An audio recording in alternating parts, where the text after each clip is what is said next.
Bismillahirrahmanirrahim. Assalamualaikum warahmatullahi wabarakatuh. Alhamdulillahi rabbil alamin, wa bihi nasta'inu ala umurid dunya waddin. Wassalatu wassalamu ala asrafil anbiya'i wal mursalin, nabiyyina Muhammadin wa ala alihi wa sahbihi wa man tabi'ahum bi ihsanin ila yaumiddin. Subhanaka la ilma lana illa ma 'allamtana innaka antal alimul hakim. Qala Allah ta'ala ya ayyuhalladzina amanu taqullaha haqqa tuqatih wa la tamutunna illa wa antum muslimun.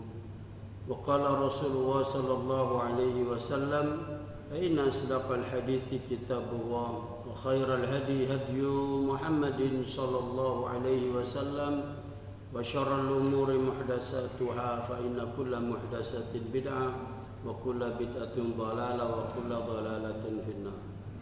Ma'asyiral muslimin rahimani wa rahimakumullah, para bapak, ibu serta saudara sekalian, jamaah Masjid Baitul Haq yang mudah-mudahan dirahmati oleh Allah. Alhamdulillah, mari kita bersyukur kepada Allah. Pada pagi hari ini Allah masih karuniakan kepada kita nikmat sehat, nikmat iman, dan nikmat-nikmat yang lainnya, sehingga kita bisa hadir di rumah Allah ini untuk melaksanakan sholat subuh berjamaah. Dan kita lanjutkan dengan duduk sebentar, mendengarkan ayat-ayat Allah, hadis-hadis Nabi diterangkan. Semoga pertemuan kita ini mendapatkan ridha, barokah, dan ilmu yang bermanfaat, serta amal soleh kita diterima oleh Allah. Amin ya rabbal alamin. Jamaah yang dimuliakan oleh Allah, pagi hari ini judul kajian kita adalah hak sesama muslim. Ada hak, ada kewajiban. Jadi yang akan kita bahas ini, di samping hak kita juga kita memberikan kewajiban. Ya, jadi ada hak saya, kewajiban panjenengan semua, juga ada kewajiban saya dan hak panjenengan semua. Jadi istilahnya saling take and give, memberi dan menerima. Dalam hadis diriwayatkan oleh Imam Muslim, nomor hadis 2162, dari sahabat Abu Hurairah radhiyallahu anhu, qala Rasulullah sallallahu alaihi wasallam, bersabda Rasulullah sallallahu alaihi wasallam, haqqul muslimi 'alal muslim sittun. Hak muslim satu dengan yang lainnya ada 6. Ada berapa, Pak? 6. Benarnya banyak ya. Ini hanya potongan hadis saja. Jadi yang kita bahas 6, mudah-mudahan sampai selesai. Yang pertama, kata Rasulullah sallallahu alaihi wasallam, idza laqitahu fasallim alaihi. Apabila kalian bertemu, maka ucapkanlah salam kepadanya. Ini bukan sekedar menyapa, say hello, bukan, tapi mendoakan. Jadi Bapak Ibu Saudara sekalian, salam di dalam Islam itu isinya doa. Menyapa di dalam Islam itu isinya doa, bukan hanya sekedar absen wajah. Monggo, monggo, bukan itu. Atau selamat pagi, pagi Pak, tidak begitu. Kalau kita tahu orang yang kita temui berpapasan di jalan ataukah sedang duduk-duduk, kita sapa, dia adalah seorang muslim, maka kita sapa dengan sapaan yang dipilihkan oleh Allah Ta'ala. Salam ini para jemaah, redaksinya dari Allah Ta'ala, bukan manusia yang ngarang, bukan Rasulullah SAW yang ngarang. Dan salam ini, sapaan salam ini adalah sapaannya ahli surga. Jadi nanti di akhirat di surga itu ahli surga ketemu satu dengan yang lain itu saling mengucapkan salam. Bahkan ketika memasuki gerbang surga berbondong-bondong, wasiqal ladzina taqaw rabbahum ilal jannati zumara hatta idza ja'uha futihat abwabuha wa qala lahum khazanatuha salamun alaikum tibtum fadkhuluha khalidin. Disambut malaikat, rombongan orang masuk surga, dibukakan pintu gerbangnya oleh malaikat, kemudian disambut assalamu alaikum, semoga kamu memperoleh keselamatan. Silakan kamu masuk surga ini yang sudah dijanjikan oleh Allah kepada para jamaah. Jadi kalau kita kepingin masuk surga, latihan dulu, Pak. Latihan apa? Menyapa. Salam khas ahli surga. Ingin masuk surga Bapak Ibu? Ada yang ingin masuk neraka? Enggak ada. Coba paslon nomor berapa? Oh, enggak ada. Semua paslon, semua pendukungnya pengen masuk surga, kan begitu. Para jamaah yang dirahmati oleh Allah, kalau kita pengen masuk surga, maka latihan dulu. Minimal salamnya kita biasakan, ketemu orang bukan hanya sekedar menyapa, menyebut namanya, tetapi memberikan salam kalau itu seorang muslim.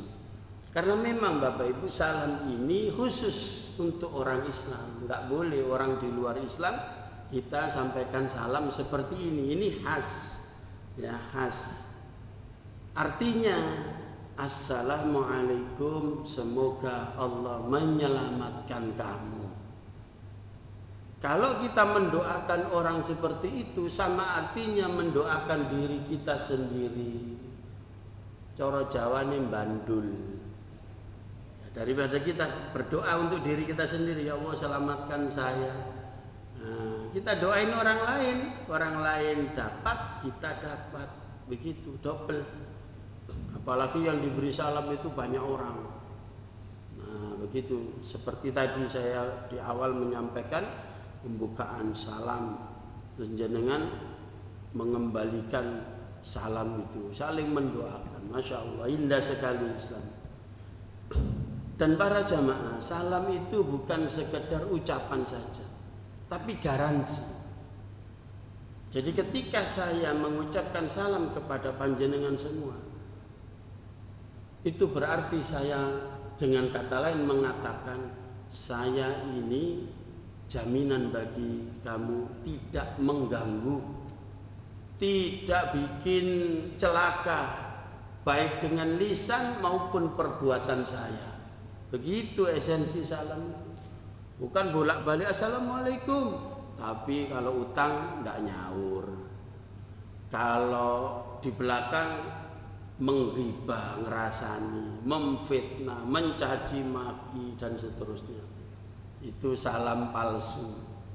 Jadi kalau salam yang betul itu para jamaah, bukan hanya sekedar mengucapkan salam, tetapi mempraktekkan dari harapan dari salam itu. Dan yang kedua, warahmatullah, semoga Allah merahmati kalian. Dan yang ketiga, wabarakatuh, semoga Allah memberkahi keluargamu, dirimu, kehidupanmu. Indah sekali para jamaah. Makanya redaksinya seperti itu. Lebih nggak boleh, kurang boleh. Sebagaimana dalam surat An-Nisa ayat 86, wa idza huyyitum bitahiyyatin fahayyu bi ahsana minha aw rudduha. Kalau kalian diberi salam, diberi penghormatan oleh seseorang, maka balaslah yang setimpal Assalamualaikum, waalaikumsalam. Tuh sudah cukup. Aurudduha, atau kau lebihkan, ya yang lebih baik, ya, yang sempurna atau yang sama. Assalamualaikum, waalaikumsalam warahmatullahi wabarakatuh. Nah, sudah komplit. Atau singkat, waalaikumsalam. Seperti itu. Jangan assalamualaikum, nggih monggo. Nah, itu bukan jawaban. Nah, maka jawab yang benar para jamaah. Karena ini khas untuk kaum muslimin. Dan aturannya bagi yang sedang naik kendaraan, ya, sudah pancal, mobil, sudah motor, itu memberi salam kepada yang sedang berjalan. Ketika berpapasan, buka jendela, assalamualaikum. Bukan wayai kampanye tok, uncal-uncal mau kaos sembako. Ya enggak gitu. Tapi ketika ketemu, apalagi pejabat, oh senang sekali Pak. Enggak usah dikasih fulus. Rakyat itu kalau sudah jadi pejabat, seseorang itu jadi pejabat, rakyat itu cukup dibuka jendelanya, assalamualaikum. Senangnya bukan main. Apalagi habis itu bagi-bagi sembako kalau sudah menjabat. Kalau belum namanya SUAP. Ya Pak ya. Jadi salam, yang sedang berkendaraan memberi salam kepada yang berjalan. Yang berjalan memberi salam kepada yang sedang duduk-duduk, satpam sedang duduk di posnya, atau tetangga sedang di depan rumah. Begitu para jemaah. Yang bertamu memberi salam kepada ahlul baitnya, yaitu yang punya rumah. Dan itu ada aturan tersendiri para jamaah. Memberi salam cukup 3 kali kepada tuan rumah. Assalamualaikum, sambil diketuk pintunya. Ditunggu dulu, jangan kesusu, kemudian kayak dep kolektor, assalamualaikum, assalamualaikum. Tidak begitu, ada jeda. Karena ada limit jatahnya. Jatahnya cuma 3 salam itu kepada penghuni rumah. Kalau nggak dibukakan, bisa jadi kosong, nggak ada orangnya, luar kota. Bisa jadi yang kedua sedang istirahat. Bisa jadi memang ada orangnya, dengar, tapi nggak terima tamu. Nggak terima tamu, mungkin waktu keluarga. Makanya kalau bertamu itu sebisa mungkin janjian dulu. Sekarang kan zaman modern, sudah ada alat komunikasi, janjian dulu lebih baik, sehingga sekali ketuk pintu salam sudah langsung dibukakan. Para jamaah yang dirahmati oleh Allah, itulah salam. Apalagi yang kurang dari salam ini Pak? Selamat pagi, salam sejahtera, boleh nggak Pak? Kita mengucapkan seperti itu. Nah, ini kalau itu salam khasnya agama lain, jangan. Ya, salam sejahtera, Om Swastiastu, Santi Santi Om, atau Namo Buddhaya, salam kebajikan. Sak banyak-banyaknya. Biasanya diucapkan oleh siapa Pak? Pak RT. Ya kadang Pak RT, RW, lurah, camat sampai presiden. Kayak gitu. Padahal orang Islam, pejabat ini muslim. Mohon maaf, saya katakan kalau orang mengucapkan salam, dia seorang muslim mengucapkan salam gaduh-gaduh seperti itu tandanya dia terkena penyakit inferiority complex, penyakit minder. Kita ini mayoritas. Ngapain salam kita tambah-tambahi? Cukup assalamualaikum warahmatullahi wabarakatuh.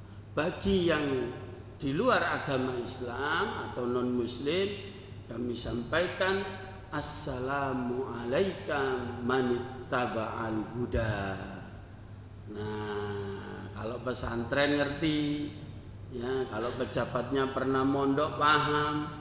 Tapi ada juga yang sudah paham, yaitu tetap minder, tidak menyampaikan seperti tuntunan Rasulullah Sallallahu Alaihi Wasallam. Islam itu komplit, soal salam saja diatur. Bagaimana salam kepada Muslim, bagaimana salam kepada orang di luar Islam. Makanya Assalamualaikum warahmatullahi wabarakatuh itu khusus bagi orang Islam. Kalau kita mendengar saudara kita memberi salam, maka wajib bagi kita menjawabnya para jemaah. Tidak boleh diem tok. Kalau kita diam, tidak menjawab salam ketika ketemu, loh, arek iku mau dikai salam kok meneng tok ya. Lapo, aku ini dianggap kafir. Lah akhirnya jadi suudon gitu, Pak. Karena sekarang itu banyak aliran-aliran sempalan. Ya, yang ketika diberi salam tidak mau jawab karena menganggap orang di luar kelompoknya kafir. Naudzubillah min dzalik. Kalau orang kafir saja memberi salam, Pak, kan kadang ya ada yang entah itu nggoda atau memang temenan ya, nirukan salam kita. Orang agama lain ketemu kita misalnya Assalamualaikum loh. Ya Bapak jawabnya, Pak. Hah? Waalaikum.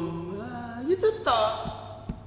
Gak usah diteruskan Waalaikumsalam, enggak gitu. Waalaikum. Sudah cukup. Sudah cukup. Pernah Rasulullah itu jalan bersama istrinya Aisyah radhiyallahu anha. Kemudian ada orang Yahudi berpapasan. Ya, memberi salam dengan bahasa Arab karena Yahudi ini juga orang Arab. Assalamualaikum. Wah, kayak assalamualaikum gitu ya. Cepat ya. Assalamualaikum. Orang Arab yang ngerti loh. Kok mendoakan jelek, bukan doakan selamat. Artinya apa? Semoga kamu cepat mati. Nah, ini cara Surabaya nih, ndang mate awakmu gitu. Nabi didoakan seperti itu. Yang panas istrinya Aisyah radhiyallahu anha. Mudah-mudahan kamu juga cepat mati. Laknat Allah atas kamu dan seterusnya. Sumpah serapah caci maki.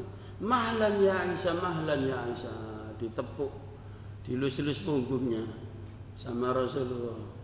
Tenang wahai istriku Aisyah, tenang ya Humairah, tenang, tenang, tenang. Tidak usah ngomong seperti itu. Apa yang terjadi, Bu? Nah, kalau ibu-ibu marah kemudian suaminya menenangkan, tenang Bu, tenang. Ibu-ibu bela suaminya. Ini maksudnya kan bela suami, bela Rasulullah. Apa yang terjadi? Tambah marah.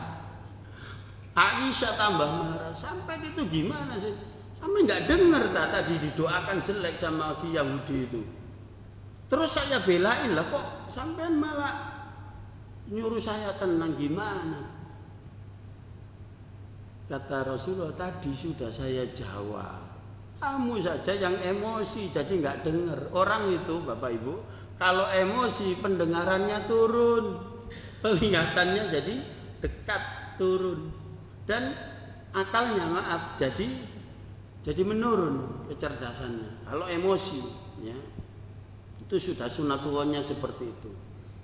Jadi siapapun yang ngamuan suka ngebrak-ngebrak meja itu turun, ya bisa mikir. Apalagi penyakitan, ya.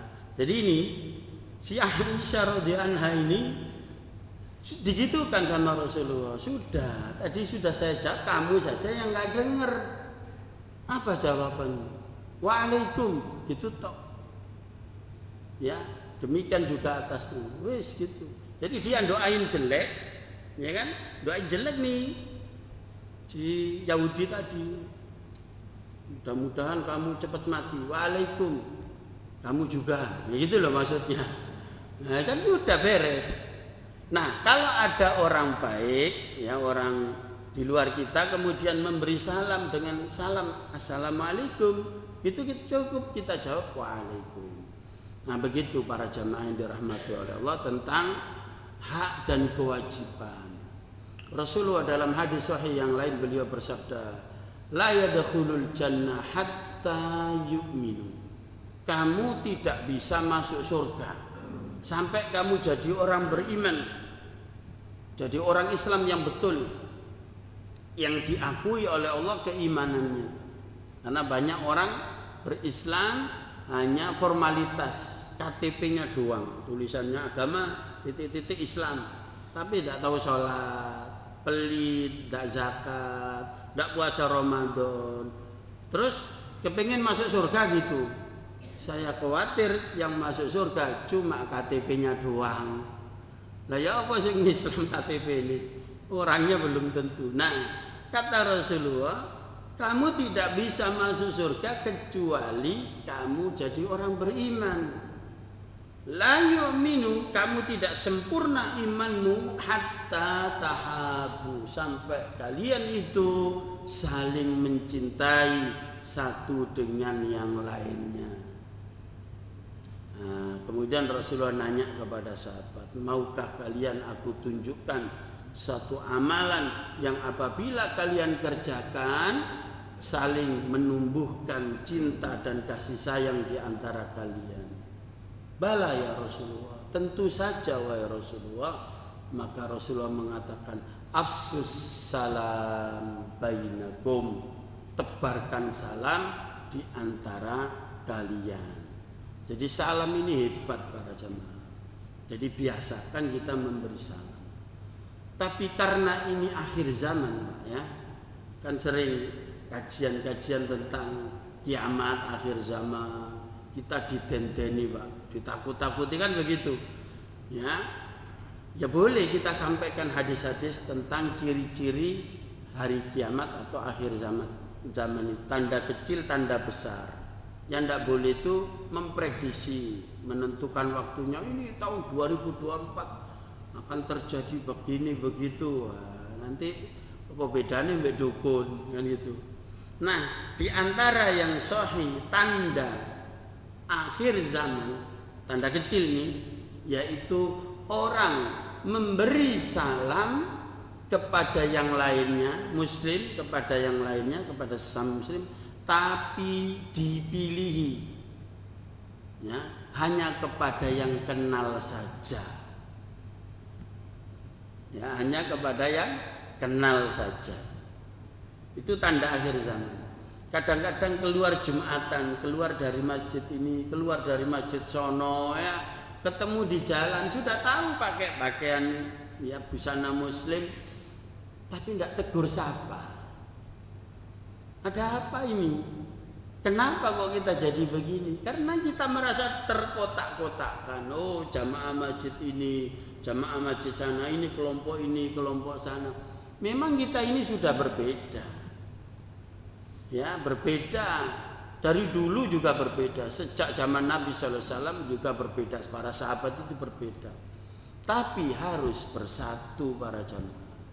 Yang nggak boleh itu saling mencaci maki, saling mencela, ya, memisahkan diri dari persatuan kaum muslimin. Nah, supaya bersatu hidup harmoni, maka kita latihan kecil-kecilan itu tadi, memberi salam. Biasakan memberi salam. Masuk rumah, keluar rumah, memberi salam. Anak mau ketemu dengan orang tuanya di kamar, memberi salam. Begitu seterusnya, dibiasakan. Yang kedua para jamaah, wa idza da'aka fa'ajibhu, apabila kamu diundang maka datanglah. Ini hak dan kewajiban sesama muslim. Kalau kita diundang, wajib bagi kita memberikan haknya, yaitu mendatangi undangan. S dan K berlaku. Apa itu?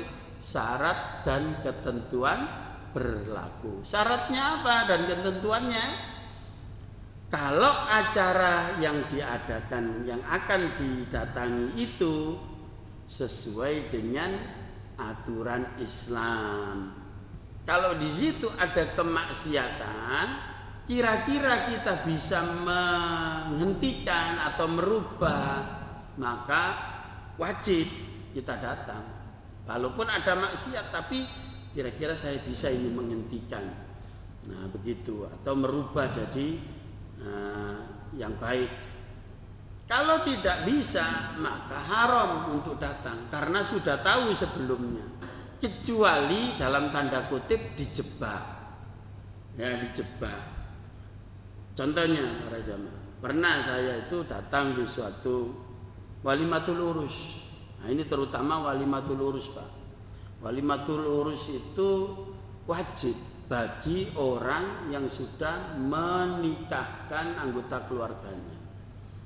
Alim walau bisyar, ya, adakan resepsi pernikahan, yaitu makan-makan, ya kan, meskipun hanya kamu nyembelih saat itu kambing kecil, coro Jawane napa, Pak? Cempe. Ah, walaupun kamu nyembelih cempe, kalau kita gitu ya, walaupun kamu nyembelih ayam, pokoknya yang murah meriah, pokoknya undang orang untuk makan sebagai pengumuman bahwa anggota keluargamu sudah menikah, biar tidak ada fitnah gitu ya. Nah, kalau diundang walimatul urus wajib datang. Jangan mikiri, waduh Ustaz, iki bulan-bulan besar ngene iki, wah akeh buan. Ya apa iki?